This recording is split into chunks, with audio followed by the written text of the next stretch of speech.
시장이 하루 만에 8.95% 무너졌습니다. 코스피는 669포인트가 통째로 빠지면서 6,806, 두 달 만에 7,000선을 내줬습니다. 오전에 한 번, 오후에 한 번, 거래가 강제로 멈춰섰습니다. 조금 전 그 620조는 이렇게 사라졌습니다. 그런데 흥미로운 대목이 있습니다. 같은 날 코스닥은 4.55% 하락에 그쳤습니다. 코스피가 코스닥에 딱 두 배로 맞은 겁니다. 이 격차 자체가 오늘 매물이 어디에 집중됐는지를 미리 귀뜸해 줍니다. 이상하지 않으십니까? 가장 싸다는데 가장 크게 빠졌습니다. 물건이 싸지면 사람이 몰려야 정상인데 오늘 시장은 정반대로 움직였습니다. 뉴스는 이 하루를 패닉이라는 한 단어로 뭉뚱그렸습니다. 개미가 공포에 질렸다. 그게 전부였습니다. 그런데 남들이 패닉이라고 소리칠 때 우리는 딱 하나만 봅니다. 오늘 이 시장에서 진짜로 팔린 게 무엇이었나? 한국 반도체라는 회사였을까요? 아니면 회사와는 아무 상관없는 다른 무언가였을까요? 오늘은 이 모순 하나만 붙잡고 끝까지 따라가 보겠습니다.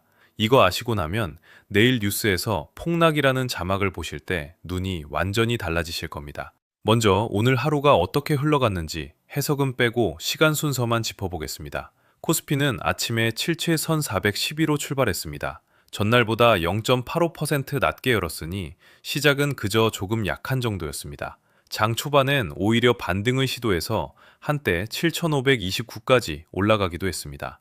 여기까지는 아무도 오늘을 폭락의 날이라고 생각하지 않았습니다. 그런데 오전 중반부터 낙폭이 빠르게 벌어지기 시작했습니다. 오전 10시 34분, 유가증권 시장에 매도 사이드카가 발동됐습니다. 사이드카가 뭐냐? 선물 가격이 급하게 떨어질 때 프로그램 매도 주문을 5분간 멈춰 세우는 안전장치입니다. 시장이 너무 빨리 한쪽으로 쏠리니까 잠깐 숨을 고르게 하는 겁니다. 문제는 이겁니다. 이 사이드카가 올해 벌써 35번째였습니다. 2008년 금융위기 그 해에 걸렸던 횟수를 이미 넘어섰습니다. 브레이크를 35번이나 밟았다는 건 올 한 해 이 시장이 얼마나 위태롭게 달려왔는지를 보여주는 숫자입니다. 그런데 사이드카로도 하락이 멈추지 않았습니다. 오후 들어 낙폭은 8%대로 더 벌어졌고 1시 28분에는 결국 서킷 브레이커까지 발동됐습니다. 서킷 브레이커는 사이드카보다 한 단계 위입니다. 지수가 8% 넘게 떨어진 상태가 1분간 이어지면 시장 전체의 거래를 아예 20분간 멈추는 조치입니다. 전기 회로가 과부하되면 차단기가 내려가듯이 시장이 과열되면 통째로 스위치를 내리는 겁니다. 하루에 사이드카와 서킷 브레이커를 한 번씩 시장이 두 번 멈춰섰습니다. 이건 평범한 조정에서는 나오지 않는 그림입니다. 그럼 이 시각에 돈은 누가 움직였을까요? 여기서부터가 진짜입니다. 마감 기준으로 외국인이 1조 6,900억을 팔았고 기관이 2조 2,200억을 팔았습니다. 둘을 합치면 3조 9,100억이 시장 밖으로 나가려 한 겁니다. 그런데 이 물량을 거의 통째로 받아낸 쪽이 있습니다. 개인입니다. 개인은 오늘 하루 3조 8,900억을 사들였습니다. 외국인과 기관이 던진 물량의 99.4%를 개인이 혼자 받아낸 겁니다. 3조 9천억이면 서울 아파트를 하루에 3,000채 사고 파는 규모입니다. 그 어마어마한 매물을 개인이 맨몸으로 다 받아 안았습니다. 그런데 이 매도는 오늘 갑자기 튀어나온 게 아닙니다. 외국인은 이미 두 달 가까이 시장을 꾸준히 팔아온 흐름 위에 있었습니다. 오늘 하루 판 1조 6,900억은 그 긴 매도의 연장선에서 강도가 극에 달한 것뿐입니다. 그 두 달 동안 외국인이 던진 물량을 그때그때 받아온 게 바로 개인이었습니다. 자, 그림이 이렇게 그려집니다. 외국인과 기관은 나가고 개인은 빚을 내서라도 그 자리를 메웠습니다. 여기까지 들으시면 흔한 이야기 같습니다. 외국인이 팔고 개인이 받는 장, 늘 있는 일이니까요. 그런데 오늘 외국인과 기관이 판 건 정확히 말하면 회사가 아니었습니다. 그게 무슨 소리인지 지금부터 풀어드리겠습니다. 오늘 하락의 방아쇠는 분명히 있었습니다. SK하이닉스입니다. 오늘 아침 한국투자증권이 리포트를 하나 냈는데 SK하이닉스의 2분기 영업이익이 컨센서스를 밑돌 것 같다는 내용이었습니다. 컨센서스가 뭐냐? 증권사들이 내놓은 실적 전망치의 평균입니다. 시장이 이 정도는 벌 거라고 합의해둔 기대치인데 거기에 못 미칠 거라는 겁니다. 여기에 더해 2026년과 2027년 영업이익 추정치도 각각 9%, 11% 낮춰 잡았습니다. 마침 며칠 전 SK하이닉스가 미국 나스닥에 ADR을 상장하면서 달아올랐던 기대감도 식던 참이었습니다. ADR은 미국 주식 예탁 증서라고 해서 한국 주식을 미국 시장에서도 사고 팔 수 있게 만든 증서입니다. 그 상장이라는 반짝 이벤트가 끝나면서 차익 실현 매물까지 겹쳤습니다. 여기에 중동에서 지정학적 불안이 다시 고개를 들었습니다. 자, 그런데 여기서 냉정하게 계산기를 두드려 봅시다. 실적 전망을 조금 낮춘 리포트 한 장으로 시가총액 수백조짜리 대장주가 하루에 15% 넘게 빠지는 게 상식적입니까? SK하이닉스는 오늘 15.4% 급락했습니다. 삼성전기는 18.6%, SK스퀘어는 17.6%가 빠졌습니다. 심지어 반도체와 무관한 종목까지 함께 쓸렸습니다. 바이오 대형주 HLB는 하한가에 가까운 30% 폭락으로 마감했습니다. 실적 리포트는 하이닉스 한 종목 얘기였는데 정작 무너진 건 시장 전체였습니다. 리포트 한 장이 이 정도 낙폭을 만들 수는 없습니다. 방아쇠는 하이닉스가 맞습니다. 하지만 폭탄은 전혀 다른 곳에 있었습니다. 그 폭탄의 이름은 빚입니다. 이게 오늘의 핵심입니다. 이 빚이 왜 이렇게까지 불어났는지 이해하려면 올해 이 시장이 얼마나 뜨거웠는지부터 봐야 합니다. 코스피는 올해 초만 해도 4,200선이었습니다. 그런데 반년 만에 2배가 됐습니다. 5월 6일 사상 처음으로 7,000을 뚫었고 6월 초에는 장중 8,900을 넘어 9,000선을 코앞에 뒀습니다. AI 열풍을 타고 삼성전자와 SK하이닉스가 이 상승을 통째로 끌었습니다. 실제로 올 상반기 코스피 시가총액이 3,300조 넘게 불어나는 동안 그 증가분의 85%를 반도체 관련 4종목이 채웠습니다. 이 넷이 코스피 전체 시총에서 차지하는 비중도 연초 39%에서 61%까지 뛰었습니다. 지수의 절반 이상이 반도체 몇 종목에 얹혀 있다는 뜻입니다. 오늘 하이닉스가 흔들리자 지수 전체가 함께 무너진 이유가 바로 여기 있습니다. 반도체가 곧 코스피였으니까요. 아까 코스피가 코스닥의 2배로 맞았다고 했던 그 격차의 정체도 이겁니다. 이렇게 뜨거운 장에서 개인들은 어떻게 움직였을까요? 올해 개인 투자자들이 증권사에서 돈을 빌려 주식을 산 규모, 그러니까 신용융자 잔고가 사상 최대로 불어났습니다. 1월 초 27조 원이던 것이 6월 말에는 38조 6천억까지 늘었습니다. 반년 만에 11조가 넘게 불어난 겁니다. 이 빌린 돈의 상당수가 어디로 갔느냐? 삼성전자와 SK하이닉스, 바로 반도체 대장주에 몰렸습니다. 주가가 오르니까 빚을 내서 더 사고, 더 사니까 더 오르고, 이 순환이 반년을 굴러온 겁니다. 이 빚을 키운 건 상승장의 심리였습니다. 나만 이 기회를 놓치는 것 아니냐는 조급함, 이른바 포모라고 부르는 소외 공포가 작동한 겁니다. 오를 때 오히려 빚을 더 내서 사는 패턴이 반년을 이어졌습니다. 그 결과가 어땠느냐? 올 상반기에만 강제로 청산된 물량이 3조 원을 넘습니다. 월별로 따라가 보면 1월 2천억 수준이던 강제 청산이 6월에는 9천억을 넘어섰습니다. 빚의 청산 규모가 다달이 몸집을 불려온 겁니다. 시장의 공포를 재는 지표인 코스피 200 변동성 지수도 6월 한때 90일까지 치솟았습니다. 이 지표는 보통 20 안팎이 정상이고 30만 넘어도 변동성이 크다고 보는데 그 3배 위까지 갔던 겁니다. 그러니까 오늘의 폭락은 하늘에서 뚝 떨어진 사고가 아니었습니다. 이미 몇 주 전부터 경고음이 울리던 구조가 마침내 터진 것에 가깝습니다. 문제는 빚으로 산 주식은 내 마음대로 붙들고 있을 수가 없다는 데 있습니다. 여기서 반대매매라는 게 등장합니다. 반대매매가 뭐냐? 빌린 돈으로 산 주식의 담보 가치가 일정선 아래로 떨어지면 증권사가 투자자 동의도 없이 그 주식을 강제로 팔아버리는 겁니다. 주가가 떨어지면 담보가 부족해지고, 담보가 부족해지면 강제로 팔리고, 그 매물이 주가를 또 끌어내립니다. 오늘 시장을 보면 이 반대매매가 얼마나 위험한 수위였는지 숫자로 나옵니다. 미수금 대비 반대매매 비중이 7월 초 이미 10%를 넘어섰습니다. 이 비중이 5%만 넘어도 과거엔 어김없이 투매로 이어졌던 경고선인데 오늘 시장은 그 2배 위에서 출발한 겁니다. 이게 개인에게 어떤 얼굴로 닥치는지는 상반기 내내 반복됐습니다. 빚을 내서 보유량의 절반을 더 사들였던 한 투자자는 6월 급락장에서 담보 비율이 유지선 아래로 떨어지자 추가로 넣을 여윳돈이 없어 이틀 뒤 자기 주식이 강제로 팔려나가는 걸 그저 지켜봐야 했습니다. 반대매매의 가장 아픈 지점이 여기 있습니다. 파는 시점도 가격도 내가 정하지 못합니다. 빌린 돈이 내 손에서 판단할 권리를 빼앗아가는 겁니다. 여기에 기름을 부은 게 하나 더 있습니다. 레버리지 ETF입니다. 지난 5월 말 삼성전자와 SK하이닉스를 기초로 한 단일 종목 레버리지 ETF가 상장됐습니다. 이건 해당 종목이 오르내리는 폭의 2배를 따라가도록 설계된 상품입니다. 그런데 이 구조에 함정이 있습니다. 기초 주식이 급락하면 이 상품을 운용하는 쪽은 2배라는 목표 배율을 맞추기 위해 그 주식을 더 팔아야 합니다. 떨어질 때 더 파는 구조인 겁니다. 그래서 하락이 하락을 부릅니다. 골드만삭스는 한국 증시가 5% 움직일 때마다 약 7조 2천억 원 규모의 기계적 매매 수요가 생긴다고 분석했습니다. 오늘은 8.95%가 움직였으니 이 기계적 물량이 얼마나 쏟아졌을지 짐작이 되실 겁니다. 이제 오늘의 진짜 순서가 보이실 겁니다. 방아쇠는 하이닉스 실적 우려가 당겼습니다. 그 첫 하락이 레버리지 ETF의 기계적 매도를 불렀고 그 매도가 담보 가치를 무너뜨려 반대 매매를 부르고 그 강제 매물이 사이드카와 서킷 브레이커를 차례로 밟은 겁니다. 방아쇠, 증폭기, 강제 청산, 회로 차단 이 네 단계가 하루 안에 도미노처럼 넘어갔습니다. 그러니까 오늘 외국인과 기관이 그리고 시스템이 판 건 SK 하이닉스라는 회사가 아니었습니다. 빌린 돈에 묶여 있다가 강제로 끌려 나온 포지션을 판 겁니다. 회사의 가치가 하루 만에 15% 사라진 게 아니라 빚이 하루 만에 청산된 겁니다.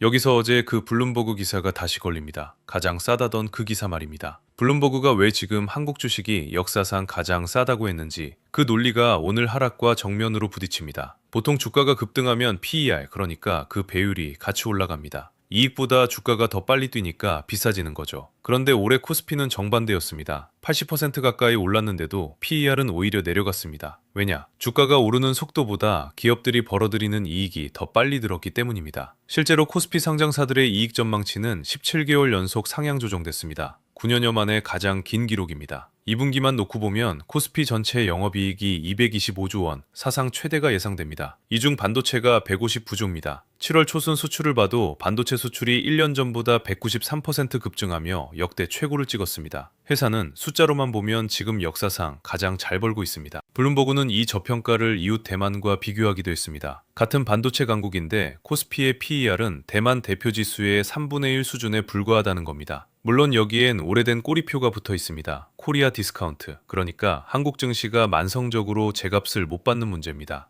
기업 지배구조에 대한 불신, 그리고 코스피 시총의 절반 이상을 차지하는 반도체 실적이 경기를 심하게 타는 구조가 그 배경으로 꼽힙니다. 그러니 이 역설이 성립합니다. 이 시장은 비싸져서 무너진 게 아닙니다. 싸진 채로 무너졌습니다. 이익이 주가를 앞질러 달리는 바람에 값은 계속 싸지고 있었는데 그 싼 시장을 빚의 청산이 밀어버린 겁니다. 물론 이걸 두고 시각이 갈립니다. 여기서 우리는 양쪽을 다 들어봐야 합니다. 낙관하는 쪽은 이렇게 봅니다. 싱가포르의 한 자산운용사 전략가는 이번 랠리가 남달랐다고 말합니다. 대부분의 상승장은 사람들이 더 비싼 값을 기꺼이 치르면서 오르는데 한국의 이번 상승은 실적이 실제로 그만큼 늘어서 온 거라는 겁니다. 그래서 AI 관련 성장 자산을 담기에 지금이 오히려 좋은 진입 시점일 수 있다고 봤습니다. 반면 신중한 쪽의 경고도 만만치 않습니다. 덴마크계 투자은행의 한 수석 전략가는 딱 잘라 말합니다. 싸다는 이유만으로는 살 근거가 되지 않는다. 메모리 슈퍼사이클이 계속된다는 확실한 증거가 필요한데 만약 대형 빅테크들이 AI 투자에서 비용 절감을 언급하기 시작하면 너무 높아진 메모리 가격이 오히려 수요를 위축시킬 수 있다는 겁니다. 국내 한 운용 책임자도 비슷하게 짚습니다. 지금 이익 모멘텀은 폭발적이지만 메모리 업종 특유의 경기 순환성과 최근의 극심한 변동성을 감안하면 반도체는 당분간 신중하게 접근해야 한다고요. 여기에 중국 창신 메모리 같은 후발주자의 추격도 장기 위험 요인으로 함께 거론됩니다. 정리하면 이렇습니다. 국내와 해외 모두 회사가 잘 번다는 사실 자체는 부정하지 않습니다. 이견이 갈리는 건 딱 하나입니다. 이 슈퍼사이클이 얼마나 오래 갈 것이냐. 그런데 오늘 하락은 이 논쟁과 사실 큰 상관이 없었습니다. 오늘 팔린 건 이 논쟁의 결론이 아니라 그냥 빚이었기 때문입니다. 그래서 저는 오늘 데이터가 가리키는 방향을 이렇게 판정합니다. 오늘의 하락은 한국 반도체의 펀더멘털이 무너진 게 아니라 레버리지가 청산된 겁니다. 근거는 두 가지입니다. 첫째, 회사의 숫자는 오히려 좋아지고 있습니다.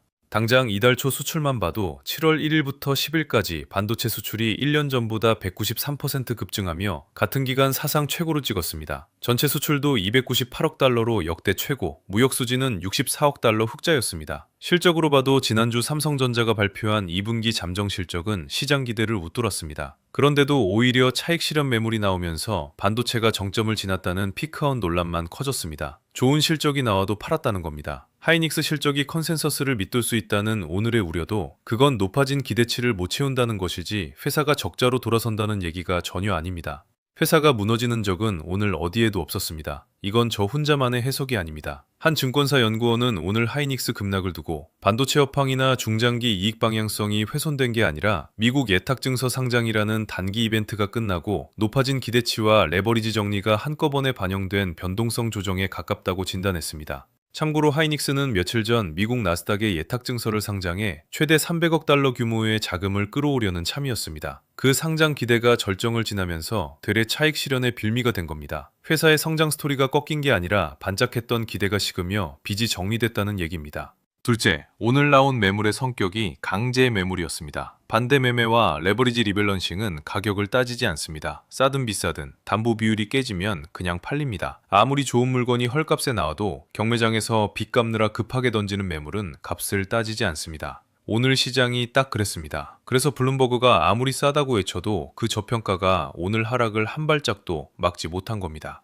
값이 싼 것과 강제로 팔리는 것은 완전히 다른 문제니까요. 다만 여기서 오해하시면 안 됩니다. 이 판정이 곧 지금이 바닥이니 지금 담아라는 뜻은 절대 아닙니다. 오히려 정반대의 위험이 남아 있습니다. 오늘로 B2 청산이 다 끝났다는 신호가 아직 없습니다. 신용융자 38조가 오늘 하루에 다 정리됐을 리 없고 그동안 외국인이 2달 가까이 파는 물량을 개인이 빚으로 받아왔는데 이제 그 개인마저 반대 매매로 끌려 나오기 시작하면 받아줄 손이 마땅치 않습니다. 게다가 이번 주에 그 빚에 정년으로 불리한 이벤트가 하나 기다리고 있습니다. 그래서 지금 판은 이렇게 요약됩니다. 회사는 멀쩡한데 빚이 무너지고 있고 그 빚이 얼마나 남았느냐가 앞으로의 변동성을 정합니다. 여기서 길이 두 갈래로 갈립니다. 첫 번째 갈림길의 진짜 분기점은 7월 23일입니다. 이날 SK하이닉스의 2분기 잠정 실적이 나옵니다. 오늘 하락의 방아쇠를 당긴 바로 그 회사입니다. 만약 이 실적이 시장 기대치를 지켜내면 블룸버그가 말한 저평가 논리가 다시 힘을 받습니다. 강제 매물이 소화된 자리에 돈이 돌아올 명분이 생기는 겁니다. 반대로 실적이 기대치를 크게 밑돌면 그동안 잠잠하던 반도체 피크아웃, 그러니까 정점을 찍고 내려온다는 논란이 현실이 됩니다. 그 경우 반대매매 2차 물량까지 겹치면서 변동성은 다시 커질 수 있고 시장은 다음 지지선이 어디냐를 놓고 새로 계산기를 두드리게 될 겁니다. 그 전에 더 급한 관문도 있습니다. 이번 주 화요일과 수요일 미국의 6월 소비자 물가 지수가 나옵니다. 그리고 수요일 7월 15일에는 한국은행 금융통화위원회가 열립니다. 시장은 한은이 2023년 이후 처음으로 기준금리를 올릴 가능성을 높게 봅니다. 금리 인상이 왜 오늘 이야기와 직결되느냐? 빚으로 주식을 산 사람에게 금리 인상은 곧 이자 부담이 커진다는 뜻이기 때문입니다. 38조 B2 위에 금리가 얹히면 버티던 손들이 추가로 떨어져 나갈 수 있습니다. 게다가 그 전날 나오는 미국 물가 지표가 높게 나오면 금리를 더 조여야 한다는 명분이 강해집니다. 물가와 금리, 두 개의 관문이 하필 빚이 잔뜩 쌓인 이 시점에 겹친 겁니다. 같은 주에 TSMC와 ASML 같은 글로벌 반도체 기업들의 실적도 나옵니다. 이 회사들의 성적표가 AI 투자 사이클이 아직 살아있는지를 먼저 보여줄 겁니다. 그러면 우리는 다음 주에 무엇을 봐야 할까요? 주가 그 자체가 아닙니다. 지금 이 시장의 채용계는 딱 두 개입니다. 하나는 신용융자 잔고가 줄어드는지, 다른 하나는 반대매매 비중이 꺾이는지입니다. 이 두 숫자가 내려오기 시작하면 빚이 빠지고 있다는 뜻이고 강제 매물의 공포가 진정되고 있다는 신호입니다. 반대로 이 숫자가 계속 높은 자리에 머물러 있다면 아무리 지수가 싸 보여도 강제 매물이 한 번 더 나올 수 있다고 봐야 합니다. 이 두 지표는 금융투자협회가 매일 집계에 공개합니다. 어렵게 들리시지만 신용융자 잔고와 반대매매 비중, 이 두 단어만 기억해 두시면 뉴스에서 그 숫자가 뜰 때 오늘 이 판이 어느 쪽으로 가고 있는지를 여러분이 직접 읽어내실 수 있습니다. 한 가지 더 지켜볼 흐름이 있습니다. 오늘 같은 극심한 변동성의 배경으로 단일 종목 레버리지 상품이 지목되면서 이런 상품을 손봐야 한다는 목소리가 시장 안에서 커지고 있습니다. 급락을 증폭시키는 장치를 그대로 둘 거냐는 문제제기입니다. 동시에 정부와 정치권은 코리아 디스카운트를 풀겠다며 증시 체질 개선 제도를 예고해둔 상태입니다. 오늘의 급락이 이 두 흐름, 즉 변동성 규제와 저평가 해소 논의를 어느 쪽으로 밀지도 앞으로의 관전 포인트입니다. 그래서 만약 여러분이 긴 호흡으로 반도체나 한국 증시의 비중을 다시 점검하려는 분이라면 오늘 제가 드리고 싶은 프레임은 이겁니다. 지금 봐야 할 건 주가가 아니라 빚입니다. 값이 싸다는 건 이미 어제 블룸버그가 확인해줬습니다. 문제는 그 싼 값을 강제 매물이 언제까지 누르느냐이고 그 답은 신용융자와 반대매매라는 두 숫자에 적혀 있습니다. 그 숫자가 꺾이고 실적이 확인되는 순간 저평가는 그때부터 비로소 진짜 저평가가 됩니다. 사고파는 마지막 판단은 언제나 여러분의 몫이지만 무엇을 보고 판단할지는 오늘 분명해졌다고 봅니다. 더리치 시청자 여러분, 오늘 시장은 가장 싸다는 바로 그날 두 번이나 멈춰섰습니다. 하지만 오늘 팔린 건 한국 반도체라는 회사가 아니라 반년을 굴러온 빚이었습니다. 회사가 무너진 게 아니라 빚이 무너진 날. 이 차이를 아는 것과 모르는 것은 앞으로의 몇 주를 완전히 다르게 만듭니다. 진짜 판정은 7월 23일 하이닉스 실적이 나오는 날에 내려집니다. 그날 이 갈림길이 어느 쪽으로 꺾이는지 다시 이 자리에서 숫자로 짚어드리겠습니다.